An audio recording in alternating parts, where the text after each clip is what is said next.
Hello everyone, आप देख रहे हैं अपना यूट्यूब चैनल कॉन्वर्सेशन। मैं हूं आपके साथ मनीषा त्रिपाठी।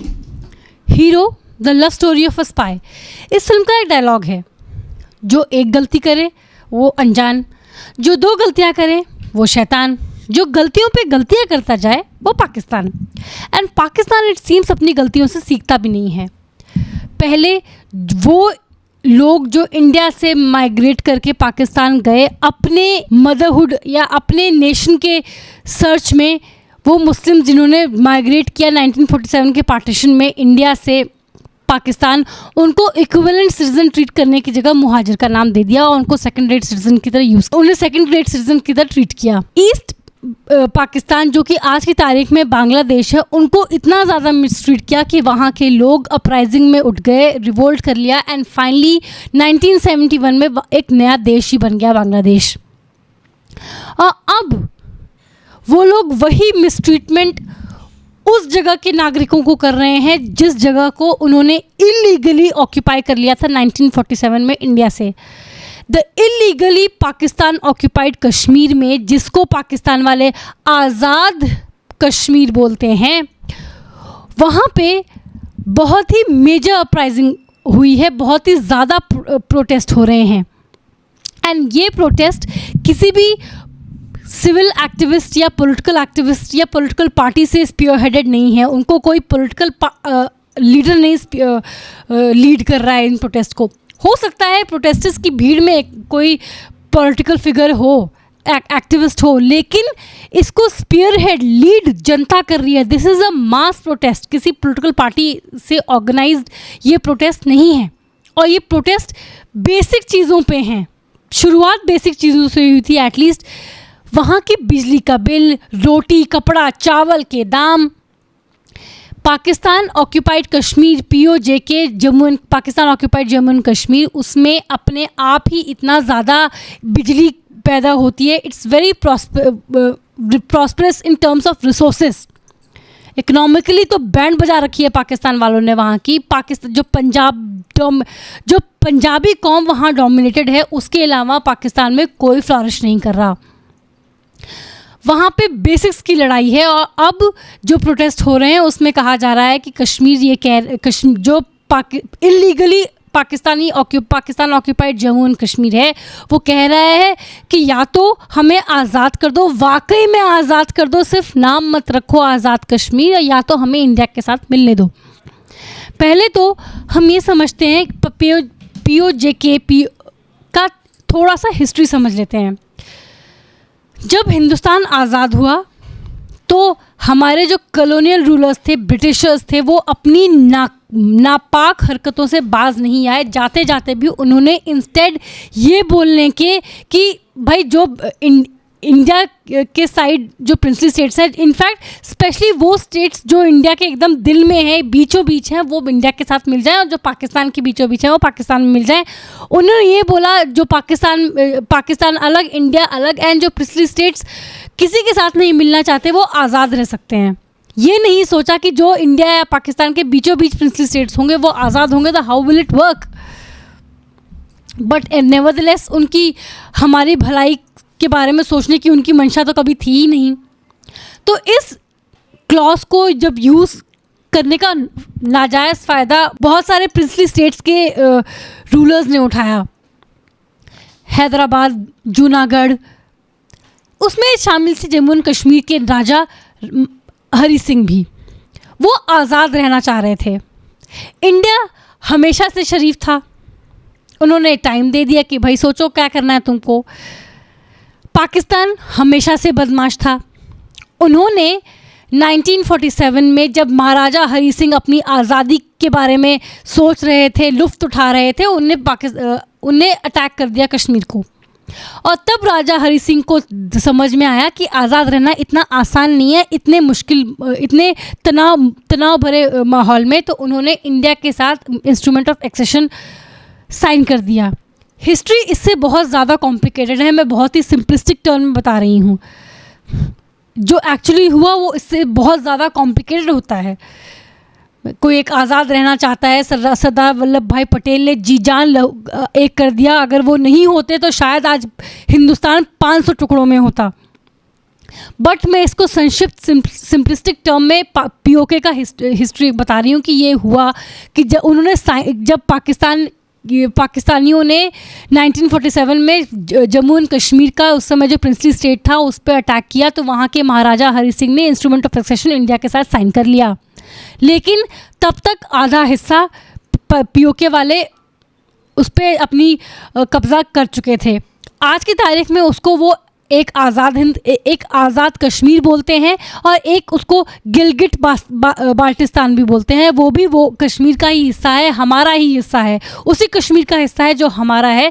उसको उन दोनों को उन्हें अलग अलग कर दिया, एक लाइन खींच दी गिलगिट बाल्टिस्तान और आज़ाद कश्मीर में। Azad Kashmir is governed by Azad Kashmir provisional constitutional act 1974। इस आज़ाद कश्मीर, जम्मू एंड कश्मीर के पास अपना प्रेसिडेंट है, अपना प्राइम मिनिस्टर है, अपनी काउंसिल है, लेकिन real powers in political structure के पास नहीं है। रियल पावर पाकिस्तानी गवर्नमेंट के पास ही है, या कह लीजिए पाकिस्तान की मिलिट्री के पास ही है। और कुछ पाकिस्तान का हिस्सा चाइना के पास है। एक अक्सर चीन में 1962 के वॉर में जो हमसे ले लिया गया था, हम हार गए थे 1962 के वॉर में। और एक शक्सकम वैली है जो उसके आसपास वो ट्रांस काराकोरम ट्रैक्ट जिसे कहते हैं, वो पाकिस्तान ने गिफ्ट कर दिया चाइना को। वो चाहता ये था कि चाइना एक प्लेयर बन जाए जम्मू एंड कश्मीर में, illegally Pakistan occupied Jammu and Kashmir में, ताकि अगर कल को कोई इस बात पे इंडिया वॉर अगर इन्वेड करे पाकिस्तान को, तो चाइना भी एक प्लेयर हो। एंड ऑफ कोर्स अगर चाइना एक प्लेयर होगा तो चाइना इज़ मोर पावरफुल, तो इंडिया के लिए दिक्कतें खड़ी हो सकती हैं। लेकिन जिस देश के पास खाने के लिए नहीं है और जिसमें सारे पॉलिटिशियंस चोर हों, जहाँ पे एक ओवर इन्फ्लेटेड आर्मी हो, जहाँ पे सारे फंड, सारे पैसे उस ओवर इन्फ्लेटेड आर्मी को पालने में जा रहे हो, वो कभी डेवलप नहीं कर सकता। आए दिन पाकिस्तान में कोई ना कोई, कभी उनको बेल आउट चाहिए, कभी वो IMF के पास भीख मांग रहे होते हैं, कभी वो दूसरे देशों के पास, अपने ब्रदरली नेशंस के पास भीख मांग रहे होते हैं। हाल में ही पाकिस्तानी पार्लियामेंट में किसी एक MP ने कहा था कि we are begging and India is on the way to become a super power and we are begging. हाल में ही शहबाज शरीफ ने भी बोला कि हम तो अपना वो बेगिंग बोल तोड़ने जा रहे हैं। अब हम भीख नहीं मांगे हैं क्योंकि UAE ने कुछ इन्वेस्टमेंट करने की प्लेज की है वहाँ पे। लेकिन मुझे लगता नहीं कि उसका कुछ भी होगा, क्योंकि चाइना ने भी तो इन्वेस्ट किया था यहाँ पे बेल्ट एंड रोड इनिशिएटिव के नाम पे, CPEC के नाम पे। क्या हुआ?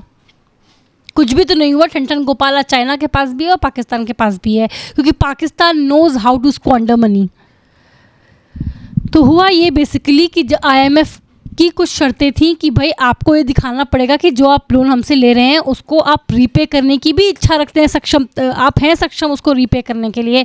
तो उसके लिए पाकिस्तान ने बिजली के रेट्स बढ़ा दिए, जो कि ऑलरेडी बहुत ज़्यादा थे। एंड जो आज़ाद कश्मीर है उन्होंने तो बोलना ये शुरू किया कि जब हम सेल्फ एडमिनिस्टर्ड हैं, आज़ाद हैं, आप खुद कह रहे हैं कि हम आज़ाद हैं, हमारा नाम आज़ाद कश्मीर है, तो हम आपको एक्स्ट्रा बिजली का बिल क्यों दें? हम तो बिजली खुद ही इतनी जनरेट कर लेते हैं, हम तो खुद ही एनर्जी रिसोर्स रिच यहाँ पे हैं, क्यों आप हमसे बिजली लें और फिर हम ही को महंगे दामों में बेचें? यही अंग्रेज़ करते थे ना इंडिया के साथ, कि हमसे रॉ मटेरियल लेके वहाँ पे उसे प्रोसेस करके फिर यहीं पे उसे डंप कर देते थे महंगे प्राइजेस में। वही पाकिस्तान कर रहा है आज़ाद कश्मीर में, अपने इलीगली ऑक्यूपाइड कश्मीर में वो यही कर रहा है आजकल। बिजली लेके POJK से वहाँ पे उसको वापस बेच रहा है महंगे दामों में। इस बात के लिए इस बार उन प्रोटेस्ट पे ब्रूटल क्रैकडाउन भी बहुत हुआ है। हाल में ही राजनाथ सिंह जी ने भी ये बोला कि जिस तरह के जो हालात वहाँ पे बन रहे हैं उसको शायद मद्देनज़र रखते हुए बोला होगा। उन्होंने बोला कि हमें कोई एक्शन लेने की ज़रूरत नहीं पड़ेगी, POJK खुद ही इंडिया के पास आ जाएगा। ये राजनाथ सिंह ने, हमारे फॉर्मर आर्मी चीफ ने भी ये बोला, VK सिंह ने, कि ऐसा हम कि अपने आप ही POJK हमारे पास आ जाएगा, we don't need to do anything. Jaishankar ji ने भी हाल में ऐसे कुछ स्टेटमेंट्स दिए हैं। आजकल illegally Pakistan occupied Jammu and Kashmir पे ऐसे स्टेटमेंट्स बहुत आ रहे हैं और ये मुद्दा बहुत तूल भी पकड़ लिया है कि अब शायद इलीगली पाकिस्तान ऑक्यूपाइड कश्मीर वापस इंडिया, जहाँ जिनका वो राइटफुली है, उनके पास आने वाला है। अब सवाल ये है, क्या हमें, क्योंकि बहुत क्वार्टर्स में है कि अगर ये आ भी जाता है तो क्या हमें POJ लेना चाहिए? मतलब क्योंकि कैसे लेंगे? What are the ways we can take them? War? Is war feasible?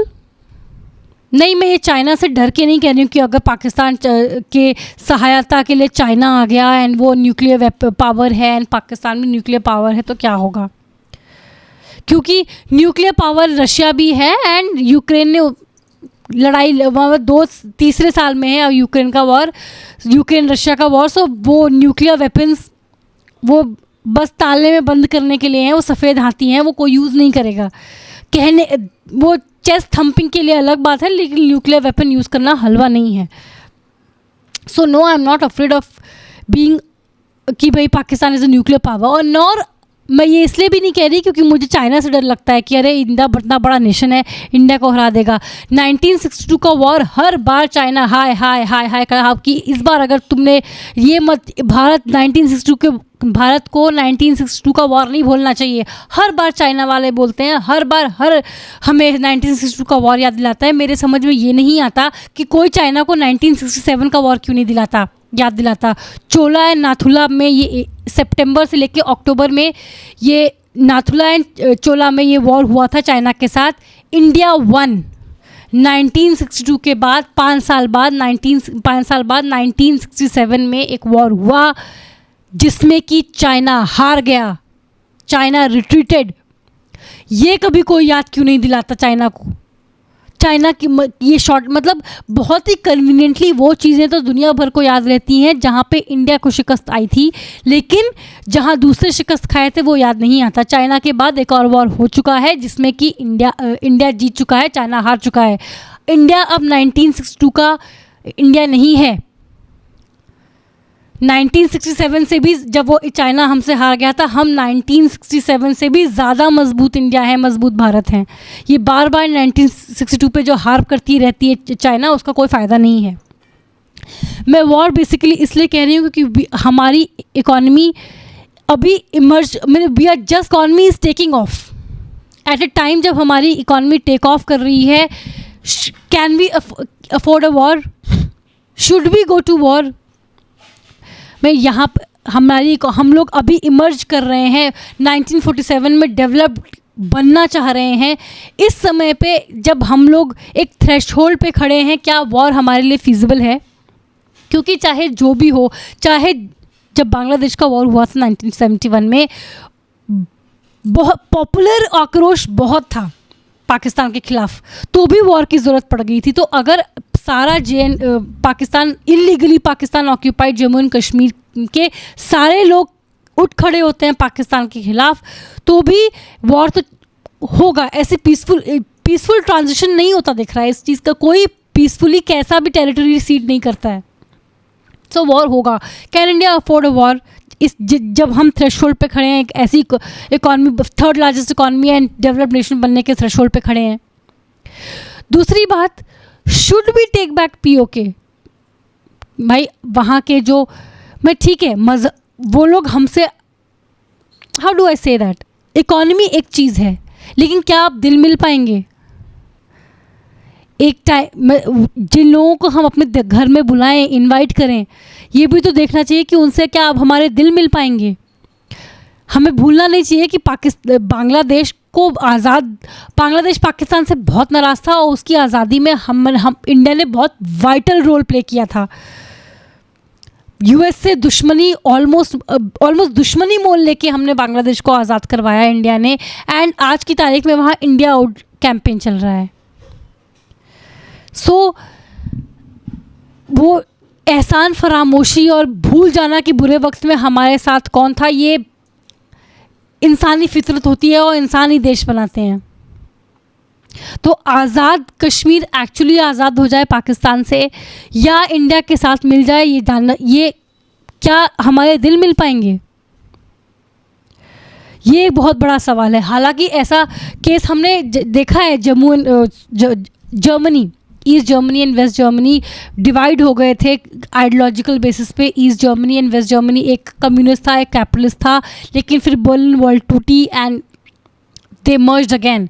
And यही कुछ वहाँ के भी प्रॉब्लम्स थे, क्योंकि वेस्ट जर्मनी फ्लॉरिश कर रहा था, ईस्ट जर्मनी कम्युनिस्ट देश गरीब हो गया था। तो एक बहुत बड़ा तबका वहाँ सोचा था कि इतनी गरीब पॉपुलेशन अगर मिलेगी जर्मनी में तो it will drag the others down. ये सवाल पीओजेके के साथ भी है कि जब वो हमारे साथ मिलेगा तो it may drag others down, India को ड्रैग डाउन कर सकता है। भाई इतनी जो पुअर पॉपुलेशन है, अगर वो आके मिलेगी तो उन रिसोर्स को दुहेगी ना।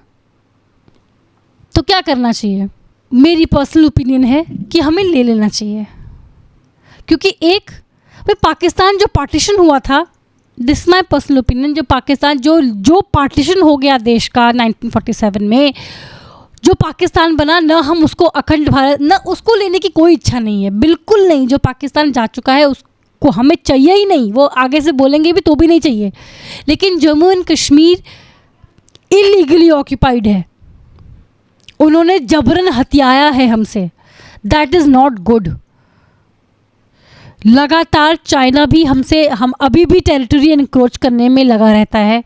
पाकिस्तान भी, मेरे समझ में ये नहीं आता कि जो पाकिस्तान है, जो प्रोविंसेस पाकिस्तान में हैं, उनको पेट भरने तक के लिए तो पाकिस्तान की औकात नहीं है, फिर भी इंडिया की टेरिटरी छीनने में क्यों लगा है, इसका भी मुझे आज तक वजह समझ में नहीं आई।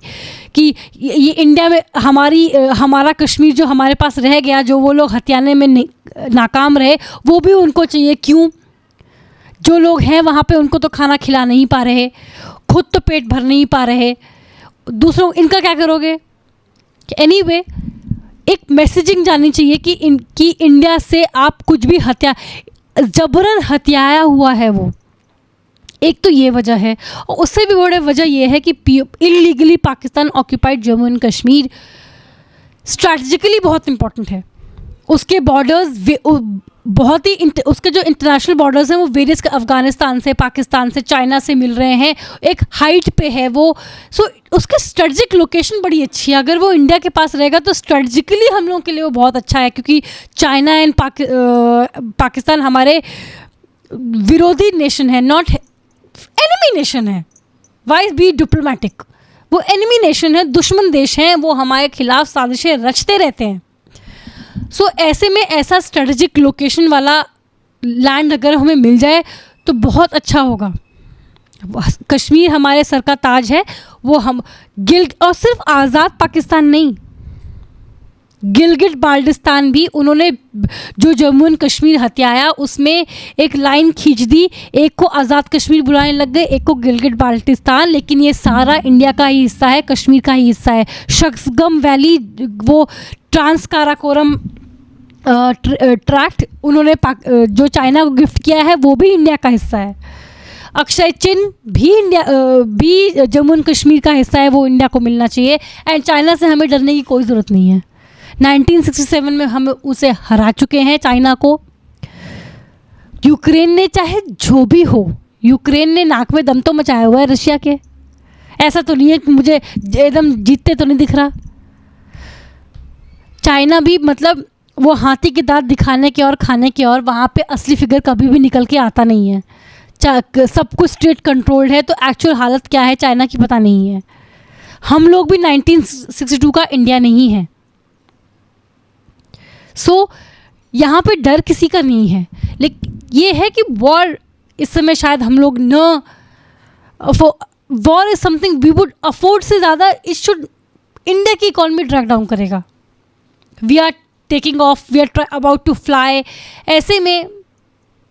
लेकिन जिस तरह के स्टेटमेंट्स हमारे गवर्नमेंट इस्टेब्लिशमेंट से आ रहे हैं, हमारे फॉरेन मिनिस्टर, हमारे डिफेंस मिनिस्टर, हमारे former chief of the army, वो जिस तरह के स्टेटमेंट्स दे रहे हैं, मुझे लग रहा है उनके पास कुछ प्लान ऑफ एक्शन तो है।